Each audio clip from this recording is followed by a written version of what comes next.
What does it mean to cancel a policy? I began whispering during my lunch break at work after realizing my voice had been unintentionally loud during a phone call. I hadn't made any arrangements to cancel my insurance policy, so I was puzzled and frustrated. My mind went blank. The insurance company representative on the other end of the line, a calm woman, contrasted sharply with my distress. According to our records, we received a request for policy cancellation from your end, and the procedure has been completed, she said. I had been subscribed to a savings-oriented life insurance policy. My sister-in-law, Rachel, an insurance agent with demanding job quotas, had persuaded me to get an insurance policy that was more expensive than the market rate. I'm Stella, a 40-year-old office worker living in an apartment with my husband and daughter. Today has been tough from the start. My husband announced he was going on an overnight business trip as soon as he woke up and started packing his bags. Our daughter, Amy, began fussing over her missing math textbook. Amy is only in first grade, so her need for help is expected.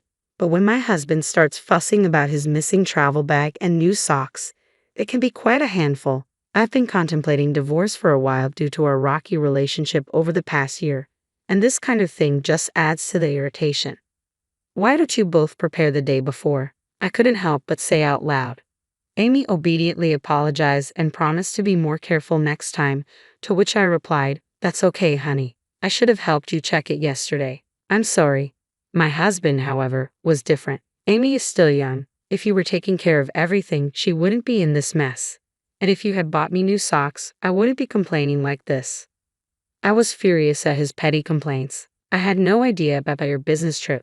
There are freshly laundered socks in the drawer. Isn't that okay? I like to wear brand new socks when I'm on a business trip, he replied. What's with that weird fixation? I thought but kept my thoughts to myself. He goes on these overnight business trips maybe once every few months. His company must have scheduled it in advance, but he just didn't bother telling me. If he needed new socks, he could have bought them himself or at least told me ahead of time. Amy looked like she was about to cry and said, "Mom, Dad, stop arguing." So I turned to her and said, "I'm sorry, Amy. It's all right. Let's find your textbook together." My husband resumed his packing in silence, and I helped Amy with her backpack. I sneaked a glance at him and noticed he was packing more casual clothes instead of his usual business attire. Is he cheating again? Something felt off. He has cheated on me twice before. The first time was right before Amy was born. I thought about divorce then, but he begged and cried for forgiveness, even getting our in-laws involved. My mother-in-law pleaded with me to stay with her son, and my sister-in-law Rachel implored me not to abandon her brother, so I decided against the divorce. But then last year, he cheated on me again. It was the same as before, a girl he met on a dating app.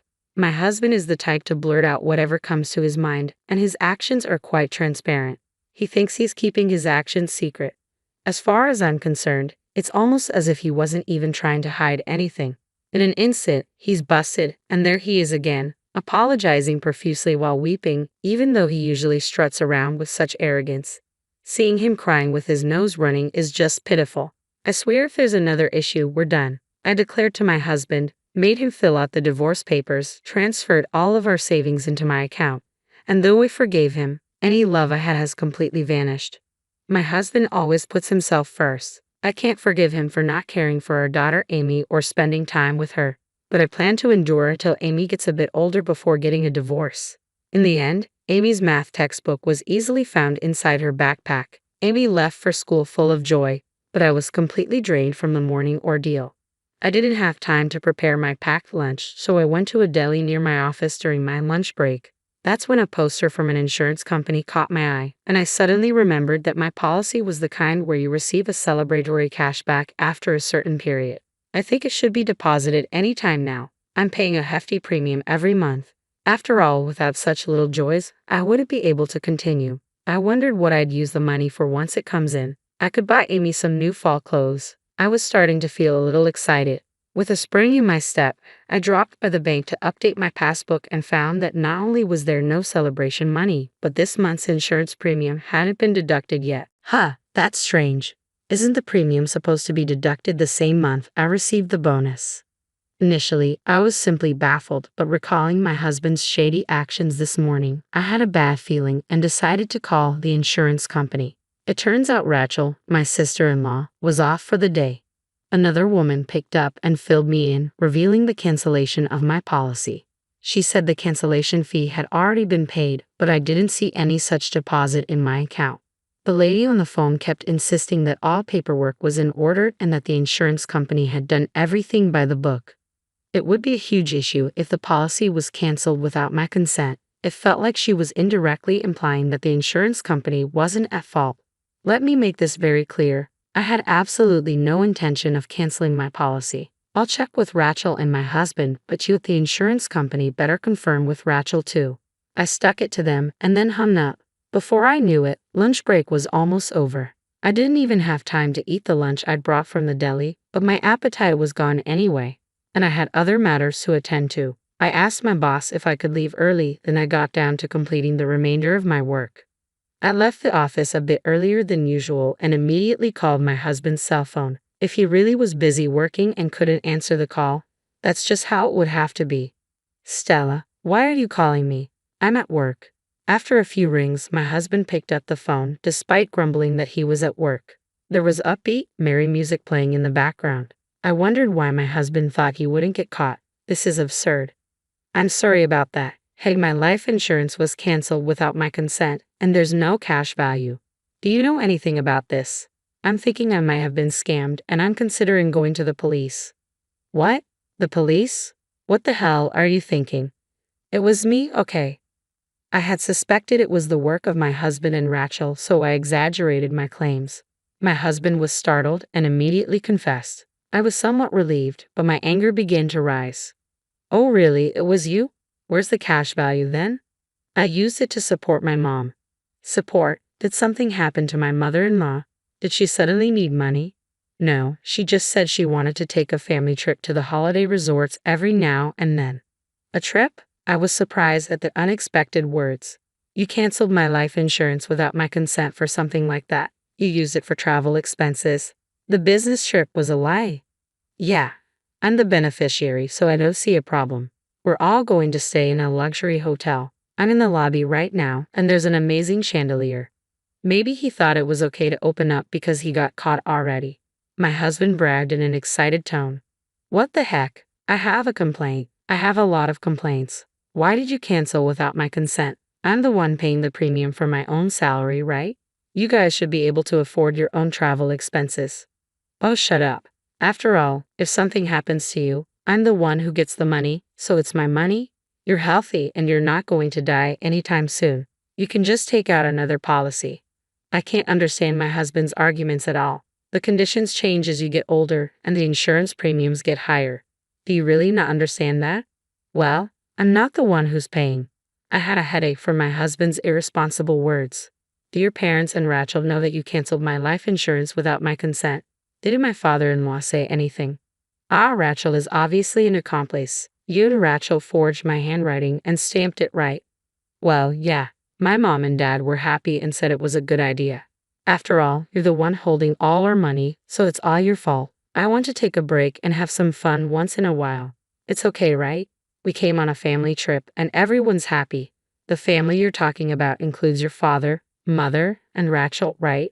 Why aren't Amy and I included? Isn't your family Amy and me?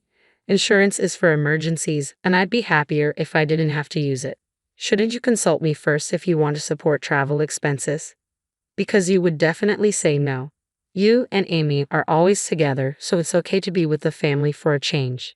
And besides, Rachel said she wanted to take out a new life insurance policy for you, so they thought it was like killing two birds with one stone. That's just for you guys, huh? Unbelievable. You don't want to admit something because it's considered bad.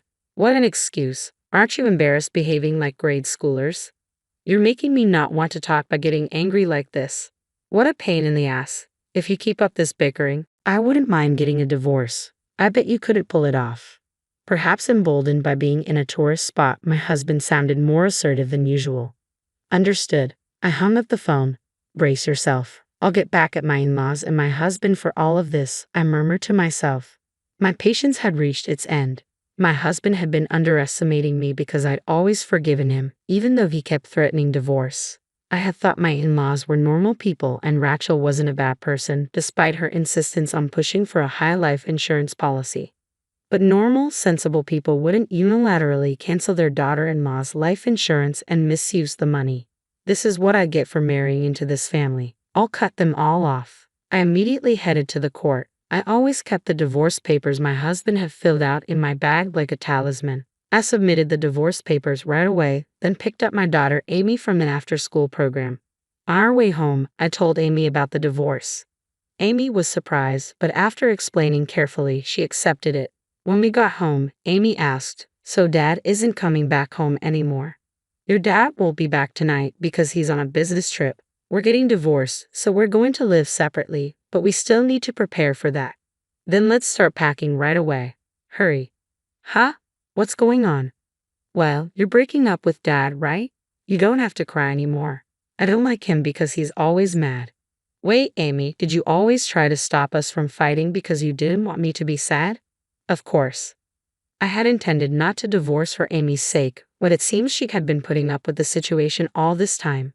The reason why Amy was always trying to intervene in our fights was simply because she was worried about me. Dad never plays with me, even on his days off, and he tells me to go away whenever I talk to him. He only uses me when he wants to say something mean to you, like this morning. I've always been sad because I love you, Mom." Amy smiled slightly. Her smile pierced my heart. My husband, who was selfish and always prioritizes himself, had been seen through not only by me but also by Amy. And it seems Amy had had enough of my husband. It was heartbreaking to learn of Amy's true feelings in this way, and I felt like crying. "I see. I'm sorry, Amy. I've made you go through a lot. From now on, it's going to be just the two of us. But I'll take good care of you. I really love you." Yay! I vowed never to let Amy be sad again. While Amy was doing her homework, I kept myself busy by reaching out to a lawyer, searching for realtors and movers online. Then I contacted my parents. When I explained the situation, they told me to come back home right away. Amy didn't have to transfer schools. Moreover, if it was tomorrow morning, my father said he could borrow a truck from an acquaintance and help us move our things. I contacted the landlord and the elementary school, briefly explaining that we'd be commuting from my parents' home from now on. I decided to deal with the paperwork from the school gradually, and I called work to take a vacation day tomorrow. I wanted to get most things done before my husband got home. The next day, my parents came over and we quickly moved our stuff to my parents' home. Everything was done before my husband got home, and only his belongings were left in the apartment. I left a note saying, "We are divorced. We are now strangers," and left the apartment. When my husband came home and realized we were gone, he would undoubtedly be stunned. Serves him right. The thought of it made me feel triumphant. The reason I was able to prepare for the divorce so smoothly this time is that I had researched the necessary procedures and preparations when he cheated on me before. I had warned him then.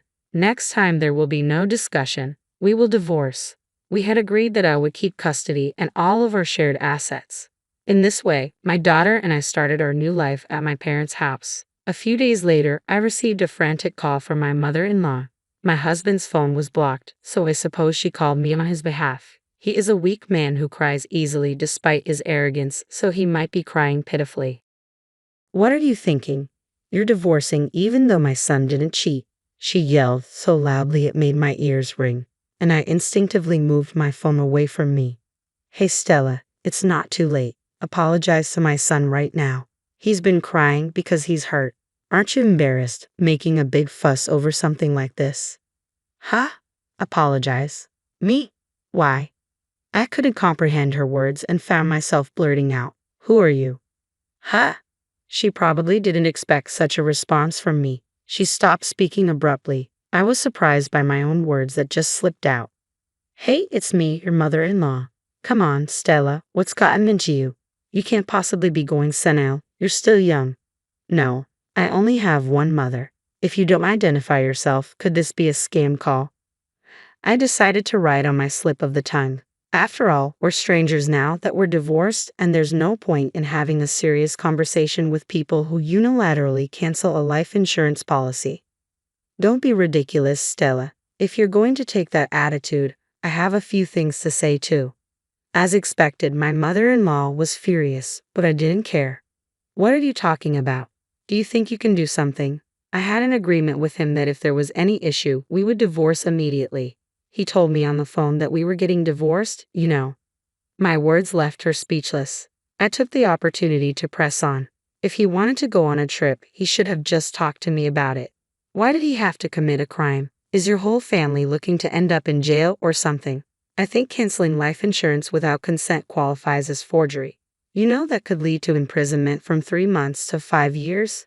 So I'm ready to fight this thoroughly. I don't want to hear about how his family has no savings or they're poorer. My husband might have just done this nonchalantly, but that's precisely why I can't forgive him. What? Hold on a minute. We can have criminals in this family. Hey, sorry, listen to me, please.